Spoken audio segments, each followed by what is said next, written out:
After spending more than 33 years on death row, Curtis Windham was executed by lethal injection in Florida. But before we reach his final moments, we need to go back. Back to a day in February 1992, when an ordinary Friday morning turned into one of the bloodiest afternoons Orlando had ever seen. A girlfriend, a mother, a best friend, all gunned down in broad daylight. And at the center of it all was not a stranger, not an intruder, but a man they all knew. A man who carried secrets, grudges, and a rage that no one could see coming. This is the story of how one decision, just one, can destroy lives forever. February 7, 1992.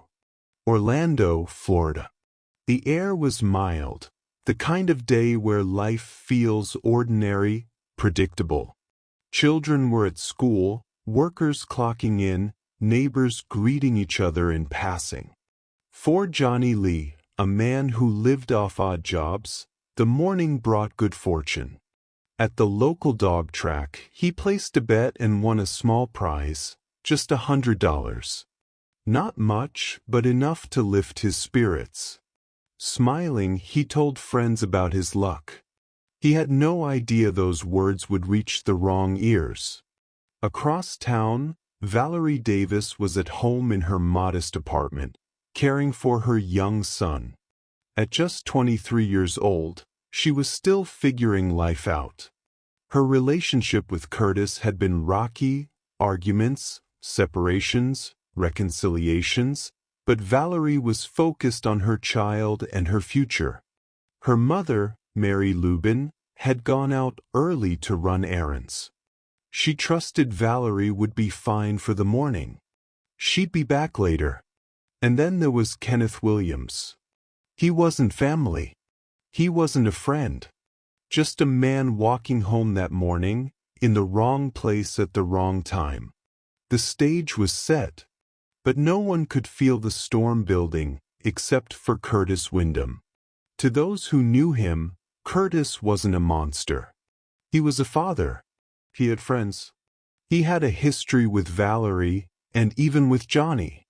But inside, he was boiling. He believed Johnny Lee owed him money, nearly $2,000. And when Curtis heard that Johnny had come into a little cash that morning, something inside him snapped. He told a friend calmly, coldly, that Johnny was a dead man. Not in anger, not in a drunken rant, just matter of fact. That afternoon, he walked into Walmart. He didn't pace nervously. He didn't look suspicious. He walked straight to the counter and purchased a .38 caliber revolver. The cashier later said he seemed polite. Normal. No one knew that within hours, that gun would take 3 lives. Johnny Lee stood by the roadside talking with 2 women. Curtis pulled up in his car. No words. No warning. But. Johnny crumpled to the pavement. But Curtis wasn't done. He walked closer, aimed, and fired again, point blank. Then he drove off. Not speeding. Not panicked. His next stop, Valerie's apartment. Inside, Valerie was with her friend, Cassandra Hall. Cassandra saw Curtis arrive. She saw the revolver in his hand. Before she could react, he raised the gun and fired. Valerie collapsed instantly, blood soaking her shirt. Cassandra screamed. Curtis turned, walked out, and came face to face with Kenneth Williams on the street. A stranger. Innocent. But Curtis aimed and shot him in the chest anyway. Kenneth fell, gasping for air. He would survive, but his life would never be the same. And still, Curtis wasn't finished. Minutes later, Valerie's mother, Mary, returned home. She stopped her car at an intersection. Curtis walked calmly to her window. No shouting. No argument. 2 shots. Mary slumped in her seat. In less than an hour, 3 people were dead, 1 badly wounded, and Curtis Windham walked away, leaving chaos behind him. Screams filled the apartment complex. Phones rang at 911 dispatch. Cassandra Hall's trembling voice described the horror she had just witnessed. Neighbors shouted for help as Kenneth bled on the pavement. And then, a group of men at a nearby bar saw Curtis trying to slip through an alley.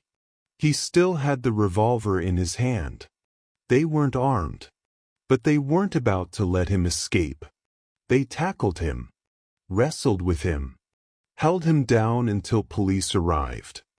Curtis fought, wild, silent, like an animal cornered. But when officers pulled the revolver away and cuffed him, he didn't resist. No words, no explanations, just silence.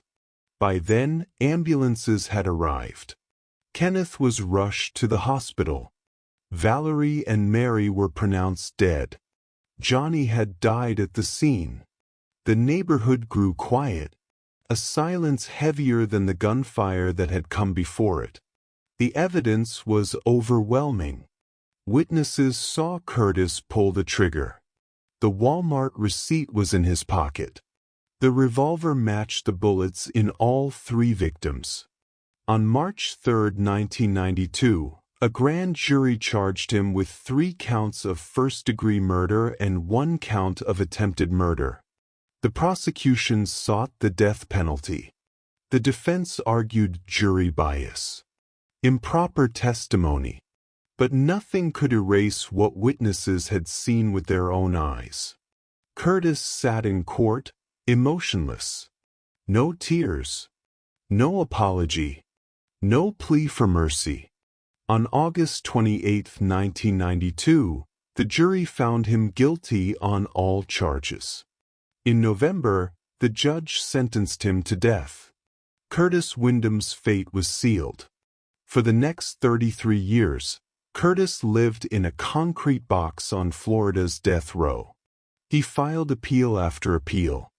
Claims of unfair jury selection, ineffective counsel, improper evidence. Every court rejected him. In 1995, the U.S. Supreme Court refused to hear his case. Later appeals were dismissed. His name slipped into obscurity. But for Valerie's family, for Johnny's friends, for Kenneth who lived with lasting injuries, there was no forgetting. Decades passed. And still, the death sentence loomed. In July 2025, Governor Ron DeSantis signed the execution warrant. Curtis's daughter pleaded for his life. "I've already lost my mom. I've already lost my grandmother. This is my dad at the end of the day. How can you look at yourself with a clear conscience and say, 'I want him to die'?"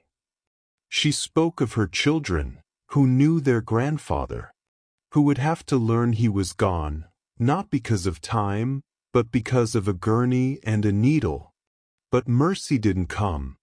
On August 28, 2025, Curtis Windham was executed by lethal injection at Raiford State Prison. He was 59 years old. The details of his final meal and last words were not released. At 6:11 p.m., the curtain closed, and his name disappeared from Florida's death row list. Curtis Windham's story is not just about one man's crime. It's about how a single decision, fueled by anger, resentment, and pride, can destroy everything. 3 people lost their lives. A child grew up without a mother. A family was broken for generations. And after 33 years, the state of Florida carried out its promise, ending Curtis's life in the same cold, calculated way he had ended others. Was it justice? Was it closure? Or was it just another tragedy added to the first? That is for you to decide. If this story moved you, please share your thoughts below. And if you want to hear more true crime stories like this, subscribe and click on the next video waiting for you. Thank you for watching.